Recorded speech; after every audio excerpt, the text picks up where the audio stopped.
Welcome back to another edition of the Knight Report podcast. I'm your host, Mike Broadbent. Joining me once again is my co-host, Richie Schneiderite. Richie, we finally have some tangible portal basketball news to report on. And we also want to talk a little bit about a new offer in the class of 2025 who has some interesting connections to the staff. But let's just go right off the top ropes. It was reported yesterday that Rutgers is trying to set up a visit with Jeremiah Williams, who played 2 years at Temple. He transferred to Iowa State last year, but tore his Achilles, unfortunately, in the summer. He didn't play. He committed to Illinois this offseason because he re-entered the transfer portal and ended up backing off that commitment. Exhale. And now he's back on the market. Looks like he wants to visit Rutgers and San Jose State. What are you hearing about Jeremiah Williams? Yeah, so weird story. Like he committed to Illinois, but Illinois ended up dropping him. And there were rumors it was about the gambling thing that was happening at Iowa State, but I'm told he wasn't a part of it. I'm told that it was exclusively to football, wrestling, and I forget the third sport, but it wasn't men's basketball, so it doesn't matter. I'm not really sure why they dropped him. Maybe his injury didn't clear out. I know Illinois' assistant coach, I believe it was, came out and basically said like he's not anywhere near ready. And I think it was more of him getting to campus and them actually doing their own medical research and saying like, oh shit, like this kid's really not ready. So they kind of just full on dropped him, and that's kind of how it works in today's day and age. But yeah, two pretty good years at Temple. 9 points in both of those years. Averaged 1.2 and 1.4 steals there prior to his injury. So he's a pretty good defender, it seems like.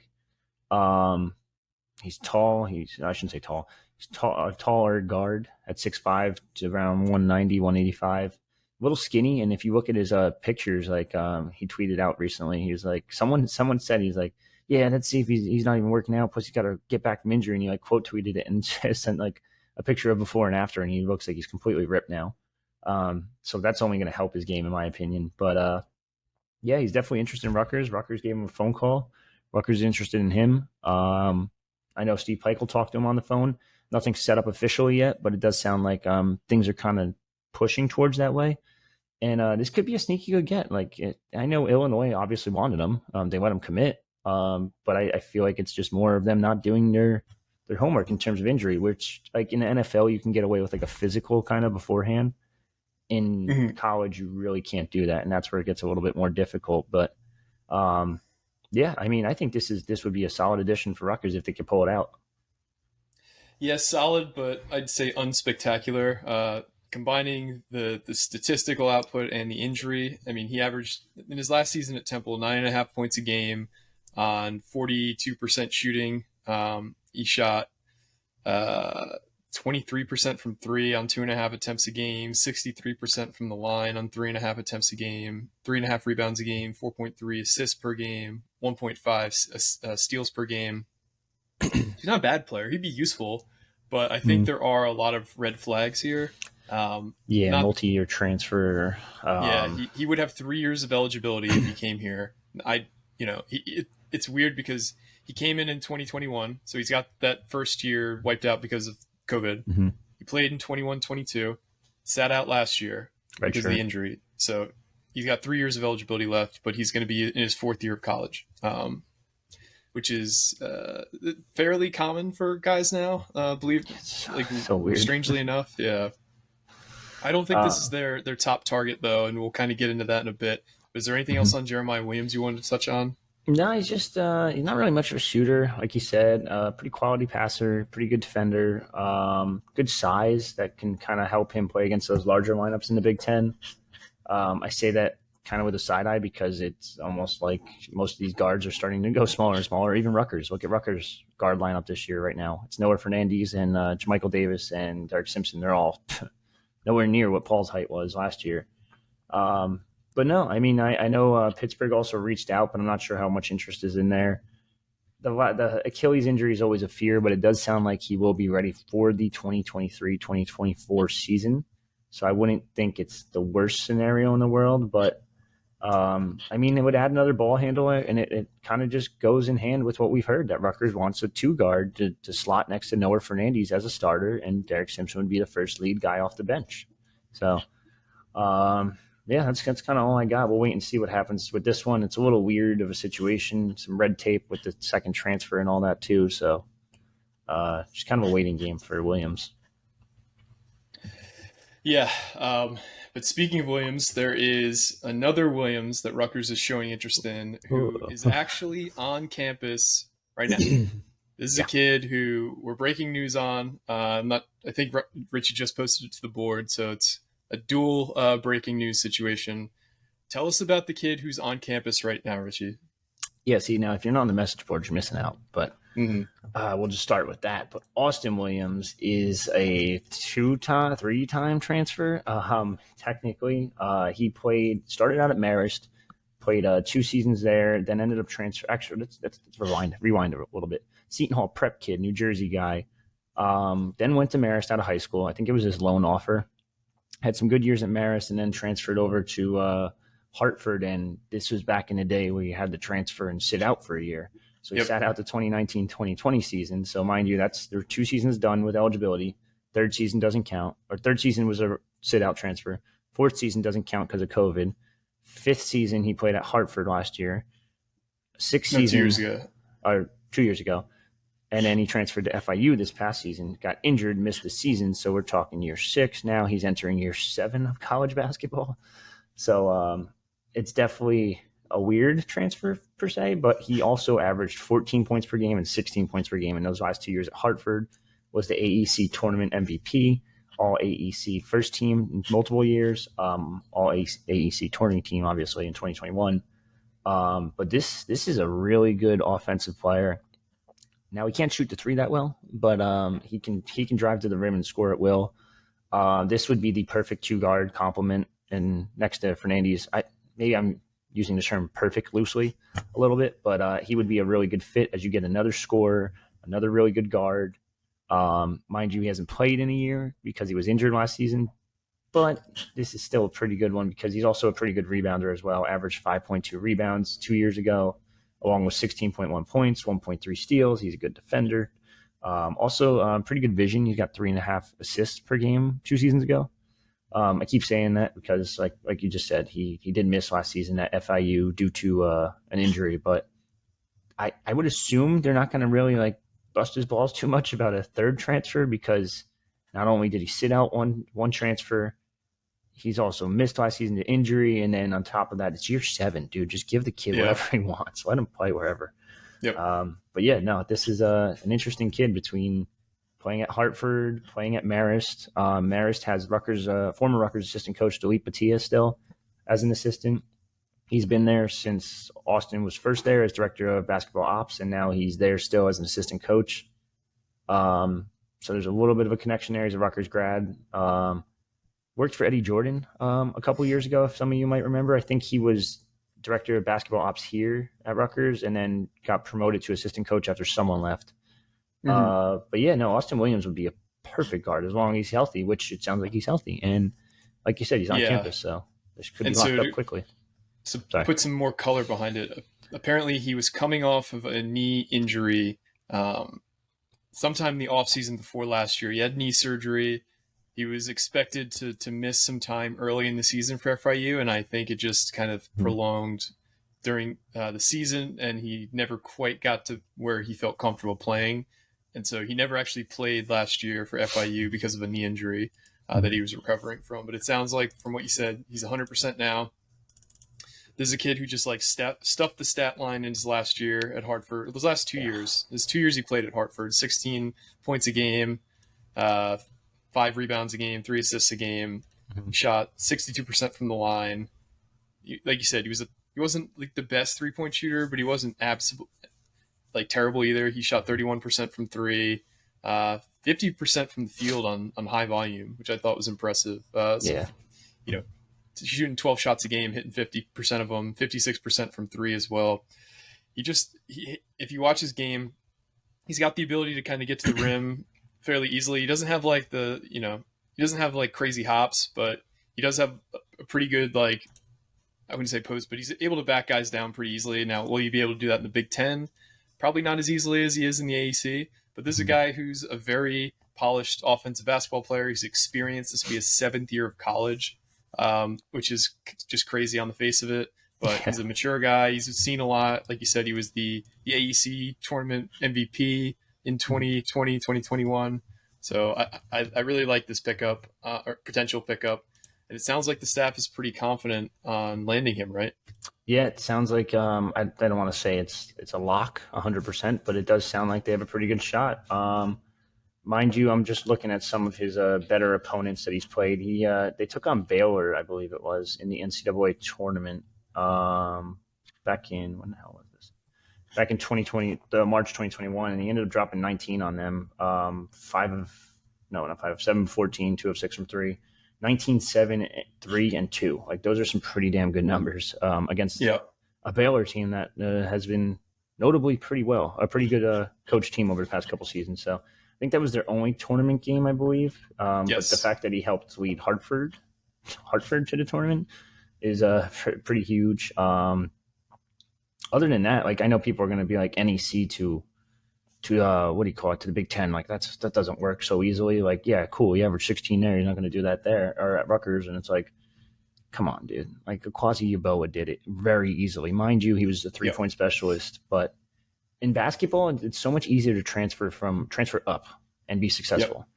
Yep. And in football, it's completely different because they're twice the size. They're quicker. They're faster. They're just better coached. I mean, basketball, like, you always see these low major. Look at who was it? Not Iona. Fairleigh Dickinson last year. They hired a D3 coach, and he took them to the tournament with D3 players, mind you. So, like, yeah, it's not the craziest thing in the world. I think this would be a perfect fit. Not perfect, again, not using the word perfect a little loosely, but I think he'd be a pretty good fit for Rutgers. And it gets you another scoring guard. So then you have two really good options that can score at point guard and shooting guard compared to kind of what you had last year. It's a totally different team this year. So yeah, and this just goes to show that, you were reporting that they were looking for a starting caliber player in the portal. Mm-hmm. And I don't think everybody was fully on board with that idea, or at least believing the intentions about the transfer portal. And just this goes to show you they're not going after guys they don't think will be massive contributors this year, because that's what they need. They need to replace the production of guys like Cam Spencer and Paul Mulcahy, because they still believe they're a tournament team. I still believe that they have the ability to make the tournament, especially if you get a guy like Austin Williams who can add just like a massive injection of offense to this team. And it even goes further. It goes to show with the other guy that they're looking at as a backup plan that they're looking for a guy that they think can start and score at a high level. Tell us a little bit about Rutgers' backup plan for what you're told if they don't land Austin Williams. So it sounds like they've been reaching out to, I think I'm pronouncing this right, correct, Jalen Rucker, I believe. Is that, yeah, okay. Jalen Rucker, he's a guard out of Army. Normally you don't see many transfers out of like the academy service academies. Now, mind you, he averaged 16.6 this year, 17.1 the year before. Like, he's a hell of a player. Now that's a dog. That's a great shooter right there. 45% last season from the field, 30% from three is not great, but 83% free throw. So any team could use that personally. Yes. 2023 All-Patriot tournament team, All-Patriot league, blah, blah, blah, all that good stuff. Rutgers has reached out. They're very interested in him. It sounds like he's the backup option at the moment. We'll see what happens with Austin Williams first, because it sounds like he's already on campus and almost ready to go. Knock on wood, that gets locked up pretty soon. If it doesn't, then you start reaching out more to Rucker, and if you can land Rucker, that'd be huge. But he's a little bit of a smaller guard, and that's where it gets interesting, because he's like a legit 5'10", 180, and him and Fernandez would be a super small backcourt, to be honest. It'd be the smallest backcourt in the Big Ten by far. But if you want to run this speedy stuff, I mean, go quick, it would be fun to watch at the very least. It definitely would be fun to watch. It'd be like tough you said, he's defense. listed at 5'10", 180. Yeah, he's probably a little bit smaller, but he is a guy who is even more of a prolific scorer. Like the last 2 years, he's averaged a combined almost 17 points a game. He had 17.1 in 2021, 2022. This past year, he had 16.6 points a game. There is, he's leaving Army because of honor code violations. Yeah, And that's what I was that gonna kind say. of stuff, it sounds bad on the face of it, but from what I've heard, they have a lot of rules around curfew and being in people's rooms outside, like a different cadet's room outside of like the hours you're allowed to. Take that as at face value. It sounds like it wasn't something like he was doing anything illegal. It just broke the honor code and was going to have to sit out significant time at Army, and so he decided to transfer. I mean, we really don't hold back here, do we? Yeah, I guess not. I mean, Yeah, it sounds like the guy was getting some, and that's it. yeah, You're not supposed to be getting some after midnight. yeah. I think basically I put that out there to say that it's not anything super serious that he broke honor code violations for. So yeah, well, you can't be doing that when you're in the academy or apparently BYU. not. For BYU, yeah, especially not BYU. Remember they sat a guy out in the tournament for Yeah, honor code violations. I think that was the year Jimmer Fredette was there. The Man, Army, I talk get about a shooting little. yourself in the foot. The Army, I get a little bit. The BYU thing, I'm like, all right, like, come on. Yeah. Yep. Anyway, whatever. But great player. Rucker had a bunch of really huge scoring games last year. He had a 35-point game against Loyola. He had a 32-point game in a win over Boston University in the Patriot League Conference Tournament game. Mm-hmm. Like he had 26 points the following game against Colgate in the conference tournament. Mm-hmm. Like this guy just, if you look at his game logs, it's just almost entirely packed with double-digit scoring outputs. 29 points here, 35 points here. He scored a lot of points last year. Yeah. So it seems like he heck of a player. But like I said, kind of a backup option, honestly. So it's a little weird. Yep. And he's a guy who would have 2 years of eligibility as opposed to Austin Williams has 1, Jeremiah Williams has 3.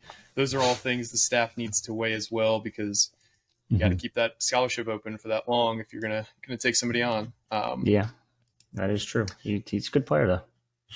Yep. So moving on to some a recent offeree in the class of 2025. You have some intel on Corsley Edwards Jr. Out of Milford and Mill in Baltimore, Maryland. Tell us about him. Correct. So he was on campus on Monday and walked away with an offer. Nothing too shocked. Like, I was a little shocked because Rutgers, for the most part, usually, yes, Peichel gets in early with these guys, usually offers them as one of the first high majors, but he was legitimately the first offer with this one. So I was like, oh, okay, this is interesting. What's the scoop with this kid? And I'm like, Corsley Edwards, can't find anything. I'm like, wait, Corsley Edwards played for Central Connecticut State. Hold on. One of these guys coached at Central Connecticut State. I'm doing my research real quick. I'm like, oh, duh, it was Steve. But not. Well, yeah, it was Steve twice. Steve Peichel and Steve Hain. So they both coached at Central Connecticut State. They coached Corsley Edwards. He spent 4 years there. And the more research I'm doing, I'm like, who is this guy? Like, why? He has a Wikipedia page? Damn. Like, second round draft pick. Damn. Like, how good was he? And I'm looking at his numbers. He led the team like all 3 years Steve was there as an assistant. Both Steves. So he was a great player for Central Connecticut State, led them to the highest of high points for that program. I don't think they've ever been that good since, at least. So yeah, they got him to his son came to campus on Monday. Obviously, there's connections between the staff, and walked away with an offer. Solid player. I've only seen a couple clips. I haven't seen a full tape yet because it's hard to find tape when it's the same exact name as his dad, so it's just showing up his dad all the time. But I asked him, and I was like, this is where it's like kind of crazy. It's like, did you ever meet Steve Peichel and Hain before? And he goes, I was a baby technically at the NEC Hall of Fame when my dad was being inducted. And I was like, geez, like, show my age a little bit. Like, damn, you were a baby and now I'm talking to you. Like, but yeah, so he technically did meet them before, but they were all telling college stories and stuff like that. So, dad's a former NBA player, so this could be a sneaky good get for Rutgers to get in early with. So we'll see what happens with his recruitment down the line, but I know Rutgers is in a very good spot with Hain and Peichel and crew on staff. Yeah, just add a little bit more color to his dad. Like, Central Connecticut State, not a huge powerhouse. They made 2 NCAA tournaments while he was leading that team there. He got drafted in the second round by the Kings. He had his cup of coffee in the NBA. And then he went on to be an assistant coach with the Denver Nuggets. And then he was an assistant with the Greensboro Swarm, which are a G League affiliate of the Hornets. So this is a guy who's been, he played throughout the entire world playing basketball. His dad played in the NBA, coached in the NBA, coached at the G League. So he's going to be a guy who has more knowledge than 99% of parents that are having their son or daughter recruited. So I think he'll probably bond pretty well with the staff, especially having the connection previously as well. Yeah, I don't know what it is with Central Connecticut and or I shouldn't say Connecticut guys and the Greensboro Hornets, but like Danielle Marshall literally went to the Greensboro Hornets coaching staff right after he left, so it was just weird little connection there. Yeah. So we've run through the gamut of basketball stuff. Is there anything else you wanted to bring up before we sign off? Hoops. We're missing we got to something. do our drawing. We got to do our we got to do that. I have that open. You got the wheel? You want to pop up the wheel on this this bad boy? I will pop up the wheel. So what we did was we went through each YouTube video and took all the. What's at my other house? What's at my mom? I left the jerseys at my mom's house because I got it shipped there. But yeah, but you guys talk about the prizes jersey. Again. I have a Ron Harper Jr. jersey. I believe it's the black jersey it's an older one. So it's a black jersey, not with the Knight logo. It says Rutgers right across the front in the red. Mind you, these are all XLs just because that's like the generic size. But I also have a Cliff Amore jersey, which it's the white with the Knight script. And I think it was a year of the Knight Report, I believe. Yep. So 1, 2, 3. Yeah, I think that's it. All right. So I have the wheel open here. I'm going to pop over. I'm going to share my screen. So the order is going to be the first person to get pulled up will get first choice. Second person to get pulled up will get second choice. Third person to get pulled up will get third choice. I'll make you a deal, actually, because I'm not 100% sure what the Ron Harper jersey is. So whoever wins first prize, you're just going to go to shop.scarletknights.com/basketball. The first one's it's an Adidas Swingman, and you get to pick the player. Just pick the player, or if you want to put your name on it, you can put your name on it. Make it easier for you. I just want to show here. So the name on the left is the YouTube comment name, and if you put your name, your rival's name in your comment, that's why there's people who have names in parentheses. I also went through the reviews for the podcast, and so anybody who did that also is entered here. I just want to kind of scroll through to show that we have all the names, that we're not screwing over anybody, leaving anybody out. Nowaski is not winning. No offense, Chris. Yeah, Chris entered you only got one entry. If you commented multiple times, we did not give you multiple entries here. So we're going to spin the wheel. So first person here will get first choice. Let's go. It's kind of cool. So the first winner is Greg Soroka 1500. Greg Soroka 1500, and that is your YouTube screen name. So Greg Soroka 1500, you have a week to get to us. Contact us. You can email Richie at rurichie@gmail.com to claim your prize. If we don't hear from you in a week, we're going to run this again. So the person will get bumped up. So second place will not get first place, blah, blah, blah. Yeah. So Greg Soroka 1500, congratulations. You won first prize. And here we're going to go for second prize.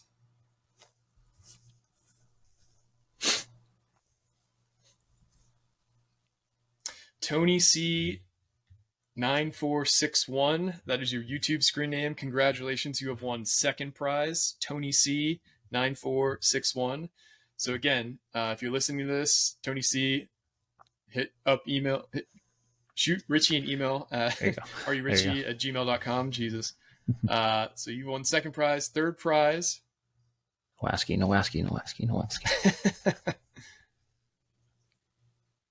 Ooh. N Kelly 28, and that's Knights 2028 on Rivals.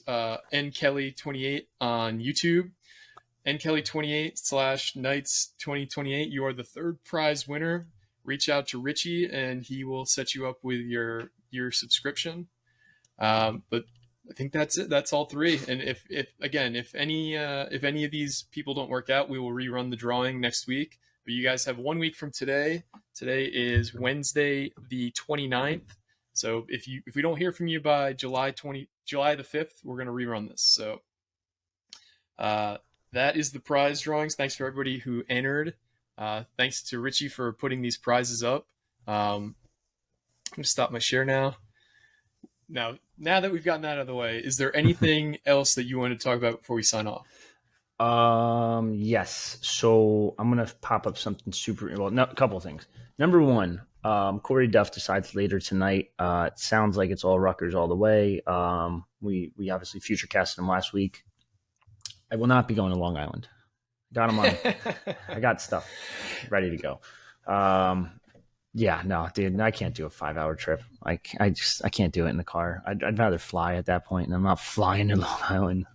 Yep. I don't even know if they have an airport, to be honest with you. I think I've been to Long Island twice in my life, and I don't. I'm good. Just put it like you don't that. Want to make trip number 3? Yeah, no, I'm good right now. So Corey Duff will decide later tonight. Sounds like it's all Rutgers all the way. Number 2, I think I hacked the apparel deal. I think I know it. I think I know it's Adidas, and I think I know for a fact why it's Adidas. So recently I said, I want to say about a month ago, maybe less. I said, hey, like they have to order new jerseys in order for them, like they have to put an order in order to get like everything in time for the season. Otherwise it won't be here for the season, blah, blah, blah, all that good stuff, yada, yada, yada. Look at what I noticed yesterday. How do I pop my screen up? How'd you do that? Just to share. Screen, window, no, Chrome tab. Oh, sure, we'll go with this one. Notice anything different here about the new jerseys? I noticed something different. When you look at the Adidas logo, it's a little bit different, right? Oh, it doesn't have the brand name written under it. Yeah, and it's not like outlined and all that. So now, mind you, if I do this, I might have to. I don't know what's going to happen here. What if I do this? Share you this have tab. To stop the share. Oh yeah. Go. Look at that. Like that's from last year. That's last year's jersey, and this is this year's jersey, which is a little bit different. Therefore, they ordered new jerseys because they already know who the apparel deal is with. Therefore, it's Adidas. And also, this looks so much cleaner when it doesn't say Adidas. It just has a logo. This is just a better look overall. I don't notice anything else different about the jersey, but Fama Toure is ripped. Holy shit. Yeah, he's huge. And he's the incoming freshman receiver. Yeah, mind you. How do I zoom out? Look, this dude is fucking bigger than his brother almost. Yeah, and his brother was arguably the biggest guy on the team, muscle-wise. So yeah, mind you, I figured out the apparel jersey. It's probably going to be Adidas. Sorry for all you Nike fans that are a little upset. I know talking to some within the athletics department, they're also a little upset. Some are happy, some are not. It's all based on preference. At the end of the day, it's if they're going to give them tier 1 status, it sounds like. So, like, how do you say no to that? I don't think Nike was going to do that at all. And maybe it's only a couple 100,000 more, but the tier 1 status makes the difference, in my opinion. You're going to get so many things, and you're going to be the premier Adidas program in the Northeast. Like, you know how like Nike and Oregon out there, and then Under Armour and Maryland, obviously they're like tanking bad, but yeah, so that's going to be like, this could be like Adidas's flagship program in the Northeast. So that could be huge for them. And it wouldn't shock me if they just keep staying with Adidas down the line too. I know it sounds like a 2-year re-up. I know everyone keeps asking about it. It sounds like the same exact thing. 2-year re-up, sell the football program improving, sell the year 5 of Greg Schiano, I think it would be, because this is year 4, right? This is year 4, yeah. Yeah, so then you'll sell year 4 as like a building year again. So maybe you get a bowl game. You get a bowl game, and you're talking more money. And then year 5 with Schiano, and then year 1 with Ace Bailey and potentially Dylan Harper, and it's like, holy shit! Like Adidas is going to be on that main stage. I'm intrigued to see what they do jersey wise. Let's get a little fancier now. I know I love the old schools, the throwbacks. Let's get a little nuts. Let's go crazy here. See what happens. But yeah, Adidas. Yeah, I thought the jerseys were great last year and the year before. Like, I love the Black History Month jersey, all the different throwback jerseys for Rutgers they did a great job with. And obviously, you're just recreating what was already there. Yeah. But it would be nice to see some off-the-wall shit. Kids love that. And for basketball, it's nice because you got, 30-some games a year.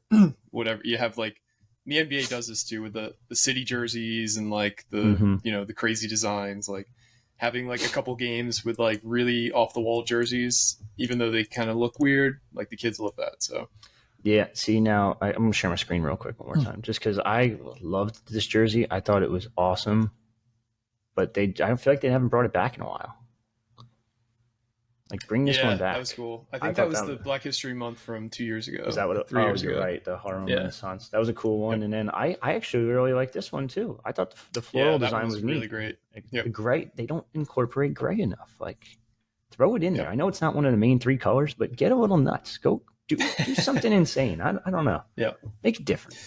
So Yeah, we'll see. and But I expect another cool jersey like that this year, maybe two. yeah, that'd be nice. All right, guys. Well, thanks again for listening. Thanks everybody for joining the contest. If you have, we'll definitely run one again at some point. Like we said, we want to set another benchmark for where we want to get the channel to. Yeah, let's get a sponsor. Let's get a sponsor, and then let's get Yeah. that sponsor to run a contest, and then you'll be talked about quite a bit. There's a Yep. lot of people watching this. Apparently, I found out from this past Saturday at the football camp when I was talking to everybody, and I'm like, holy shit! Like, you guys all watch. Damn. Yeah, it seems like half the people you spoke to there were talking about the pod, which was awesome from what you told me. Love that. So, all right, guys. Well, this has been another edition of the Knight Report podcast. Stay tuned because we might have a second one coming out today. I don't know. We'll see. We need to see how the news goes later, but we're feeling pretty good about it. But for me and Richie, this has been another edition of the Knight Report podcast. Signing off. I forgot we're recording a second.